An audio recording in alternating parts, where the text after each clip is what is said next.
السلام عليكم، ازيكم عاملين ايه؟ يا رب تكونوا بخير. النهارده بقى عملت لكم طريقه المسقعه بطريقه سهله وكمان مريحه للمعده جدا جدا، ومفيش بقى تسبيكه والحاجات اللي هي التقيله دي تتعب المعده. تعالوا اين اول خطوه معانا، هنقطع بتنجان مكعبات وهنرش عليه ملح زي ما حضراتكم شايفين كده. هنرش عليه الملح وبعد كده هنقلبه بالملح كده كويس جدا. تمام، شايفين المكعبات بالشكل ده. انا مش حابه ان انتوا تقطعوها دواير او قطع بالطول، بتتهري لما بتيجي تقلبي المسقعه كده في بعضها بتلاقيها اتهرت خالص وبقى شكلها مش حلو، عشان كده انا بعملها مكعبات. دي بقى الميه اللي نزلت من البتنجان، شايفين شكله كده بيبتدي ان هو يدبل وبتنزل منه ميه. وبعدين هنا بطاطس مكعبات نفس الكلام، انا مقطعه كل الحاجات مكعبات. لو حابين تقطعوا صوابع مفيش مشكله، بس انا حابه برضو المكعبات عشان الصوابع بتتكسر لما بنيجي نقلب فبتبقى شكلها مش لطيف. الفلفل نفس الكلام، الفلفل لو صغير حطيه سليم زي ما انت حابه يعني. انا مقطعه حتت كده عشان الفلفل عندي كبير جدا، فانا حاطه منه رومي وحاطه من الحامي. فلو حابه ان هو حامي خالص تمام مفيش مشكله، حابه رومي بس مفيش مشكله، على حسب راحتك يعني.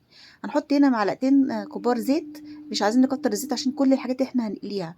ومعانا هنا بصلايه متقطعه جوانح او جوليان زي ما تحبوا. انا حطيتهم كده، البصليه كده هتتشوح، انا مش عايزاها تتحمر خالص، انا عايزاها بس تدبل. وفي على عين البوتاجاز التانية بقى هنحط هنا في طاسه هنقلي الحاجات بتاعتنا دي كلها، هنقليها. بعد ما البصلايه دبلت هحط عليها ايه، حوالي 4 5 فصوص توم. والطماطم هنا مقطعاها مكعبات نفس الكلام. تمام كده.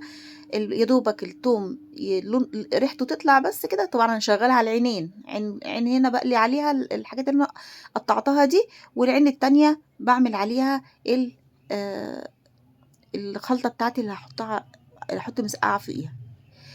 طبعا هنا التوم يا دوبك بس يطلع ريحه بس كده، هنزل عليه بالطماطم اللي انا مقطعاها مكعبات. انا بقى لا هسبك ولا هضرب طماطم في الخلاط ولا اي حاجه خالص.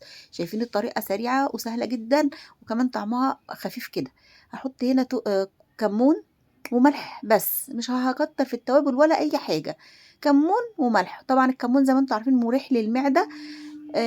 وملح عشان طبعا ايه المذاق بتاعنا. هقلي البتنجان والحاجات اللي انا هقليها، الفلفل والكوسه لا مؤاخذه سوري البطاطس. وهقلي الفلفل، طبعا مش هخلي حاجه تتحمر جامد يعني، يا دوبك تستوي تبقى تاخد اللون الذهبي ده زي ما انتم شايفين كده. الثلاث خضروات اللي انا مقطعاها دول يا دوبك لونهم ذهبي زي ما انتم شايفين كده. يا دوبك الطماطم تدبل وتطلع ميتها، هروح طافيه وحاطه على الحاجه عليه. ما تنسوش بقى الله يكون الاشتراك للقناه، ومع